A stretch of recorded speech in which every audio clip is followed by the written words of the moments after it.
नमस्कार दोस्तों, read maths channel में आप लोगों का स्वागत है। देखो हम लोग जो कक्षा 8 में प्रश्नावली पढ़ रहे थे हमारी 10, उसमें देखो 10.1 और 10.2 के बारे में मैंने आपको बता दिया था। सब बेसिक था, चित्रों के आधार पे प्रश्न थे, तो वो सभी आपको हल करने थे। आज मैं आपको पढ़ा रहा हूँ 10.3। यहाँ पे देखो 10.3 के सवाल है, उनको हल करते हैं। यहाँ पे क्या किसी बहुफलक के फलक निम्न अनुसार हो सकते हैं। अब देखो बहुफलक के फलक, जो बहुफलक होता है ना, बहुफलक किसको बोलते हैं? जिसके फलक का क्या हो, 4 या 4 से अधिक हो। क्या हो, या तो 4 हो या 4 से क्या हो, अधिक, यानी 4 से अधिक। ये बात याद रखना, तभी वो बहुफलक माना जाएगा। तो देखो बहुफलक यहाँ पे त्रिभुज है, त्रिभुज में कितने फलक होंगे? 3 फलक होंगे ना, तो ये बहुफलक नहीं है। तो मैं इसको लिख सकता हूँ, त्रिभुज है ना जो क्या होगा, बहुफलक नहीं है। त्रिभुज क्या बहुफलक नहीं है। इसके बाद देखो 4 त्रिभुज, यहाँ पे देखो 3 त्रिभुज, यहाँ कितना है? 4 त्रिभुज। तो 4 त्रिभुज यानी आ गए ना, मैं क्या बोल रहा था, या तो 4 हो या 4 से अधिक हो। तो इसके बारे में क्या लिख सकता हूँ, ये क्या है? बहुफलक है, बहुफलक है या हो सकता है ना। अब देखो एक वर्ग और 4 त्रिभुज, 4 त्रिभुज देखो यहाँ पे 4 त्रिभुज है, 4 त्रिभुज बहुफलक है। वर्ग है ना, वर्ग, वर्ग कैसा आता है? ऐसा आता है ना।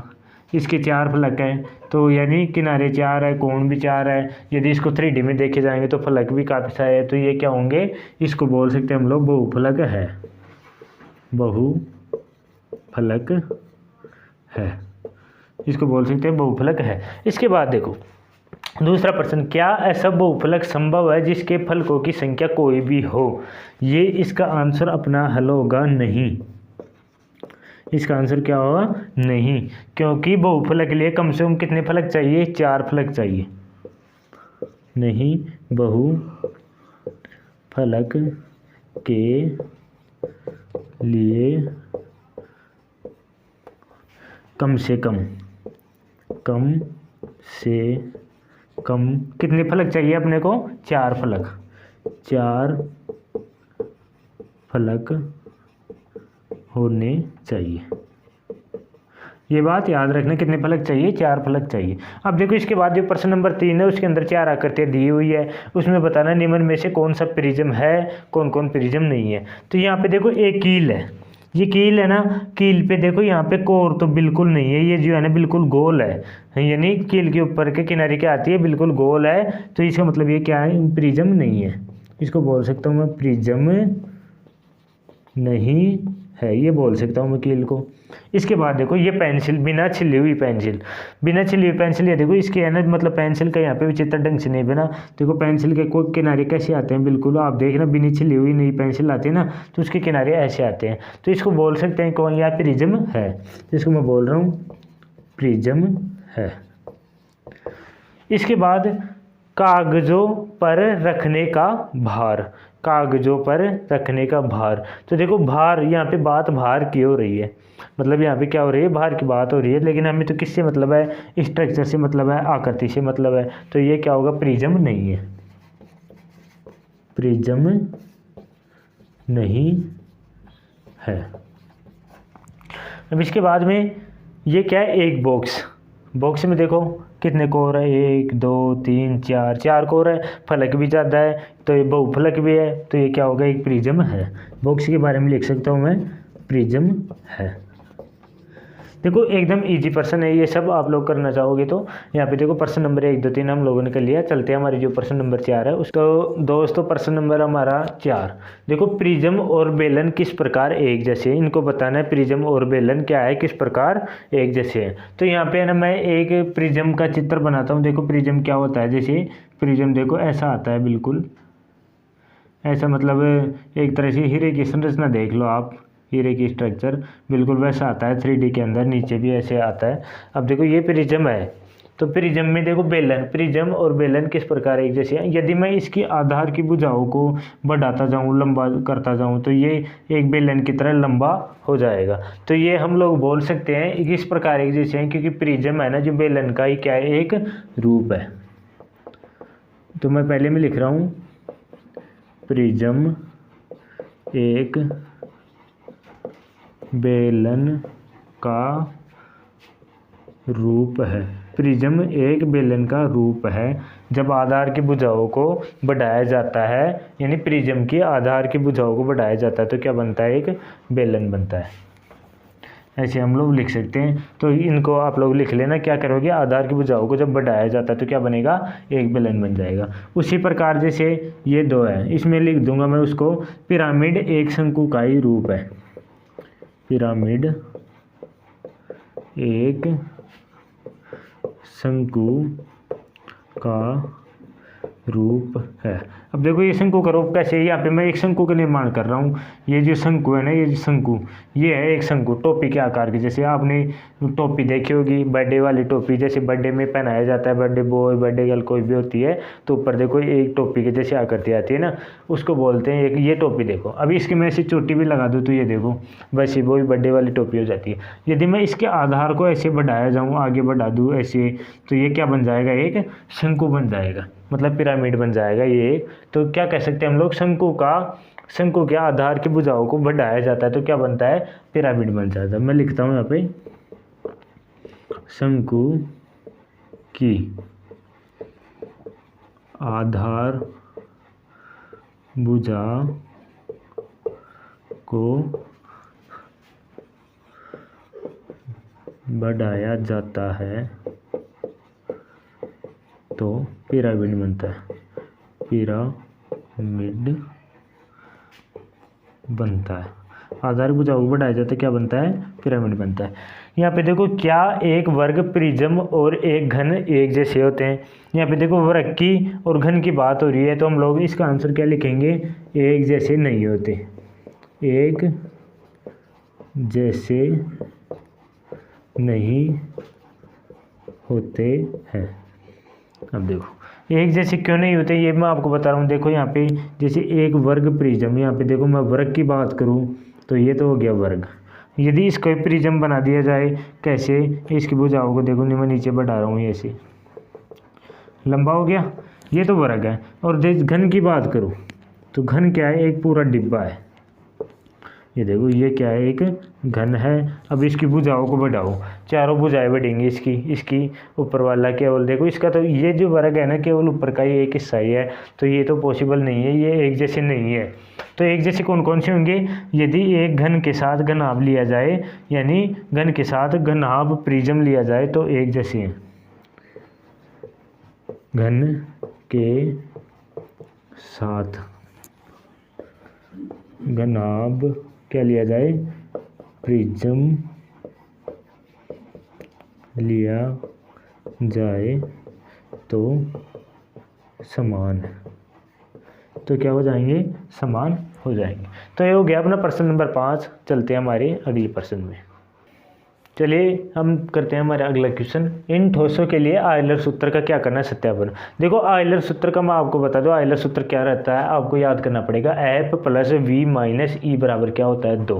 एफ प्लस वी माइनस ई बराबर क्या होता है, 2। हम लोगों ने इस सूत्र को ऐसे भी लिख सकते हैं, एफ प्लस वी बराबर किसके होता है, 2 प्लस ई के बराबर होते हैं ये दोनों। तो ये सूत्र को हम लोग ऐसे भी लिख सकते हैं। यदि हम लोग एफ और वी को जोड़ेंगे तो क्या आएंगे, 2 प्लस ई आएगा। यहाँ पे देखो एफ फलक है, वी शीर्ष है और ई किनारे है, तो इनके लिए सूत्र स्थापित करने हैं। देखो सबसे पहले मैं यहाँ पे एफ का मान निकाल रहा हूँ। एफ का मतलब क्या होता है, फलक होते हैं। तो फलक गिनते हैं, यहाँ पे देखो 1 2 3 फलक हो गए। इसके बाद देखो चौथा फलक इस यहाँ पे आएगा, 5वां फलक यहाँ पे आएगा, फिर ये 6ठा फलक ऊपर वाला है और 7वां फलक नीचे वाला है। तो एफ बराबर कितने हो गए, 7 फलक हो गए। ए बराबर तो 7 हो गया। अब देखो वी क्या है, यहाँ पे शीर्ष है। वी क्या है, शीर्ष है। शीर्ष का मतलब क्या होता है, यहाँ पे चोटी। चोटी तो आप लोग जानते हो, देखो 1 2 3 4 5 शीर्ष तो ये हो गए, और इससे 5 ऊपर है तो 5 देखो 1 2 3 4 और एक पीछे की साइड 5 हो गए। तो शीर्ष कितने हो गए यहाँ पे, 10 की। ये तो क्या थे हमारे 7 फलक थे और 10 क्या हो गए, शीर्ष हो गए। अब देखो ई किनारे ज्ञात करने अपने को, यानी किनारे को और ज्ञात करनी है। किनारे देखो 1 2 3 4 और एक पीछे वाली कितनी हो गई, 5 हो गई। 1 2 3 फिर एक ही इसकी सुध में पीछे वाली है, एक इसकी सुध में पीछे वाली है। तो 5 ये 10 और 10 और 5 ये गए, वो कितनी हो गई, 15। यानी ई बराबर कितनी हो गई, 15 कोर या किनारे हो गई। इसके बाद देखो आइलर सूत्र का बाद में करेंगे, पहले इसका भी लिख लेते हैं हम लोग। इसका देखो यहाँ पे ऐप का मान क्या आएगा, ऐप बराबर क्या होता है फलक। फलक गिन रहा हूँ मैं यहाँ पे, देखो ये डिब्बा एक, मतलब आपने देखा होगा जैसे कोई भी आपके घर में जैसे पीपा रखा है पुराना, रसगुल्ले का पीपा वगैरह कुछ भी देखा होगा तेल का, उसमें देखो 4 ये डिब्बा वैसे बन रहा है। तो कितने हो गए यहाँ पे 1 2 3 और 4, तो ये हो गए। और 4 ही ऊपर है, कितने 1 2 3 4 ऊपर है 8 और एक नीचे वाला कितना हो गया 9। एफ बराबर क्या हो गया 9। अब देखते हैं वी बराबर, वी क्या है यहाँ पे शीर्ष है। शीर्ष का मतलब क्या होते हैं कोने। 4 शीर्ष ये हो गए, 4 शीर्ष हो गया 8 और एक ऊपर वाला शीर्ष भी कितने हो गए 9 हो गए। यहाँ पे ई क्या है किनारे। किनारे देखते हैं यहाँ पे, किनारे देखो 1 2 3 4, फिर नीचे वाला 1 2 3 4 8, और 8 के बाद में मैं किनारे देखता हूँ यहाँ पे 1 2 3 4 कितने हो गए 12, और 12 और 4 कितने हो गए 16, यानी ई बराबर कितना आया 16। अब देखो यहाँ पे अब मैं इनका हल ज्ञात करता हूँ, उस सूत्र के अंदर इनका मान रखता हूँ। देखो एफ प्लस क्या है वी, एफ प्लस क्या वी, यहाँ पे मैं सूत्र लिख रहा हूँ एफ प्लस वी बराबर क्या है 2 प्लस ई।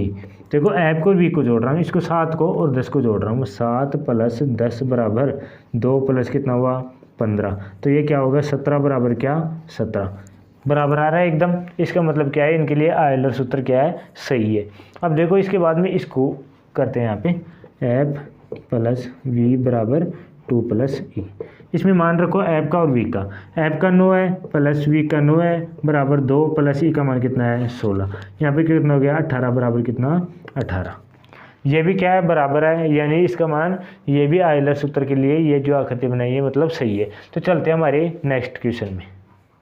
चलिए प्रश्न नंबर 7 स्टार्ट कर रहे हैं। यहाँ पे एक टेबल दी हुई है जहाँ पे देखो फलक शीर्ष और किनारे यहाँ पे दिए हुए हैं और हमें क्या करना है मतलब अज्ञात संख्या ज्ञात करनी है। तो देखो यहाँ पे ये फलक हो गया, ये शीर्ष हो गया, किनारे। तो यहाँ पे देखो मैंने आयलर सूत्र पहले से लिखा हुआ है, फलक शीर्ष और किनारे अपने लिखा हुआ है। तो कैसे भी अज्ञात संख्या निकालनी है कुछ भी तो उस सूत्र में मान रखना है। तो यहाँ पे देखो पहले वाले टेबल है इसमें अंदर, मैं देखो पहली वाली ये देखो इसमें हम लोग ऐसे नहीं ज्ञात कर सकते क्योंकि हमें दे रखा है ऐसे मान। तो देखो यहाँ पे फलक कितना दे रखा है, फलक का मान क्या होता है ऐप, तो ऐप नहीं दे रखा है तो ऐप को मैंने ऐसे कैसे रख दिया। शीर्ष कितने यहाँ पे 6, तो वी की जगह 6 रख दिया मैंने। अब देखो वहाँ पे 2 लिखा हुआ है और ई की जगह ई किनारे है ना उसको मैं 12 लिख रहा हूँ, 12 लिख रहा हूँ। यहाँ पे देखो ऐप प्लस 6 बराबर कितना हुआ 14, तो ऐप बराबर क्या आएगा जब 14 में से क्या घटाऊंगा 6, तो ऐप बराबर क्या आएगा यहाँ पे 8। यानी जो पहले वाले में जो फलक है उसका मान कितना आएगा 8, तो इसको मैं क्या लिख सकता हूँ फलक। ये हो गया अपना पहले वाले टेबल का, यहाँ पे या क्या आएगा 8 आएगा। उसके बाद देखो दूसरे वाले में चलते हैं। दूसरे वाले में एक संख्या गायब है, उसमें मैं देखो कि लिख रहा हूँ पहला ऐप का मान दिया हुआ अपने को 5 प्लस वी का मान यानी शीर्ष का मान नहीं दिया हुआ, तो यहाँ पे मैं क्या लिख रहा हूँ वी को ऐसे कैसे लिख रहा हूँ। और देखो 2 प्लस ई का मान कितना है 9 है। यहाँ पे देखो 5 प्लस वी बराबर कितना हुआ 11, तो वी बराबर कितना होता है 11 माइनस 5, तो वी बराबर कितना हो गया यहाँ पे 6। याद रह जाएगा आपको कैसे निकालना है, इसको ऐसे ट्रांसफर करोगे जैसे ये 5 इधर जाएगा माइनस का हो जाएगा, वी बराबर 6 आ गया, तो यानी इसकी जगह क्या आएगा यहाँ पे 6 आएगा। अब चलते हैं तीसरे के अंदर। तीसरी है ना उसके अंदर देखो यहाँ पे सबसे पहले ऐप का मान दे रखा है कितना 20 प्लस वी का मान कितना दे रखा है 12 बराबर 2 प्लस ई का मान नहीं दे रखा। देखो 20 और 12 कितने होते हैं यहाँ पे 22, 2 प्लस ई बराबर क्या होता है 22 माइनस का कितना 2, तो ई बराबर कितना होता है 20 आएगा। अब देखो इसके बाद हमारा अगला क्वेश्चन क्या है कि क्या किसी बहुफलक के 10 फलक 20 किनारे या 15 शीर्ष हो सकते हैं क्या। देखो इनका पता कैसे लगेगा, जब ये सूत्र दिया हुआ है हमें उसमें मान रख देंगे और दोनों बराबर आएंगे तो हम लोग बोल सकते हैं हाँ हो सकते हैं या नहीं हो सकते। चलिए मान रखते हैं ऐप का मान क्या है फलक है ना, तो ऐप की जगह मैं रख रहा हूँ यहाँ पे 10 फलक है 10 रख दिया। किनारे कितने हैं यहाँ पे किनारे का मान क्या है ई है, तो शीर्ष का मान कितना है यहाँ पे वी शीर्ष 15 शीर्ष, तो 15 यहाँ पे रख रहा हूँ बराबर 20 है ना किनारे, 20 किनारे को यहाँ रख दिया और 2 यहाँ रख दिया। अब देखो ये कितना होता है, ये तो हो गया 25 और ये कितना हो गया 22। अब इसको ध्यान से देखो कि ये आपको बराबर दिख रहे हैं क्या, ये बिल्कुल भी बराबर नहीं है, ये 22 है ये 25 है, तो हम लोग क्या बोलेंगे नहीं हो सकते। तो यहाँ पे इसका आंसर क्या होगा नहीं हो सकते,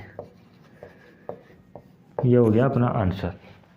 तो देखो हम लोग जो 10.3 था उसका एक प्रश्न का यहाँ पे सॉल्यूशन किया है। यदि आपको क्लास पसंद आ रही हो, हमसे रेगुलर जुड़े रहना चाहते हैं तो चैनल को सब्सक्राइब करना बिल्कुल भी मत भूलना। हम लोग जल्दी, अब देखो यहाँ पे 10वीं प्रश्नावली पूरी हो चुकी है, तो जल्दी नई प्रश्नावली लेके आपके सामने उपस्थित होंगे।